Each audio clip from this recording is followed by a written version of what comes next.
At a time when global attention is focused on human rights, protests against Bangladesh's political climate have reached the international stage. In Geneva, Awami League supporters and civil society groups have rallied outside the United Nations Human Rights Council, alleging a crackdown on political opposition, shrinking press freedom, and rising violations against minorities. Claims that now demand wider global scrutiny. A report. The human rights climate in Bangladesh has reportedly worsened in recent times, raising concerns among international observers and rights organizations. Reports suggest that political opponents and minority communities are facing increasing pressure with allegations of arbitrary detentions and mistreatment. Incidents of religious intolerance, including attacks on places of worship, have also been highlighted. Amid these developments, democratic institutions are perceived by many as coming under strain, prompting calls for greater global attention and oversight. Protesters gathered near the UN complex, holding demonstrations and shouting slogans against the current government in Bangladesh. They allege a ban on the Awami League, attacks on minority communities, and a lack of press freedom in the country. Addressing the gathering, speakers claim that since August 5, 2024, Bangladesh has witnessed widespread human rights violations, including alleged killings of political workers, journalists, intellectuals, and members of various professions. Human rights is degrading every day. All the people, secular people, are suffering in Bangladesh. They are jailed. They are punished. There is mob violence with all the open thinking people, all the supporters of Bangladesh Awami League, all the supporters of secular Bangladesh. So we are front of United Nations Geneva to raise our voice against the actual situation in Bangladesh, and we beg to international community to support us and raise voice against actual situation in Bangladesh.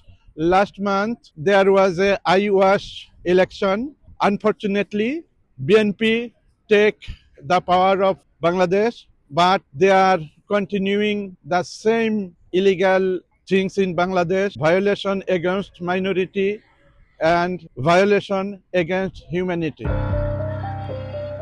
They also accused authorities of carrying out detentions and custodial torture without due legal process. The protesters further alleged that major political parties, including the Awami League and other secular groups, were excluded from the electoral process.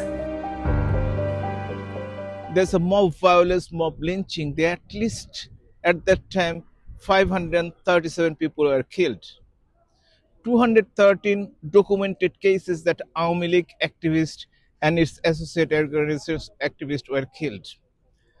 More than few thousand people were injured. 369,000 people were arrested. 124 MPs and other political leaders, including journalists, professionals, were arrested. They are not getting bail. They are arrested. Somebody were arrested without any warrant, but still they are suffering inside the prison.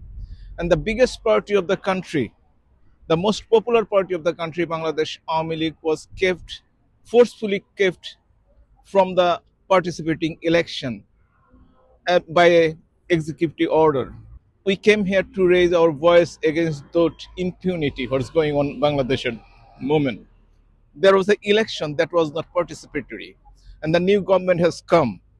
We urge that these people who is suffering in the prison, or those people who are not go to their own houses because of extortion and threat, please let them go in. And we want fair trial. We want justice. They termed the February 12 elections divisive and lacking credibility, raising concerns over inclusivity and legitimacy. The demonstration, organized by human rights and civil society groups, called for restoring constitutional rights, democracy, and the rule of law in Bangladesh. The protest coincided with discussions at the United Nations Human Rights Council, placing the situation in a broader global context. Amid evolving political developments following the formation of the new government, Bangladesh faces an uncertain path ahead, with the coming months expected to play a crucial role in shaping its political direction and governance landscape.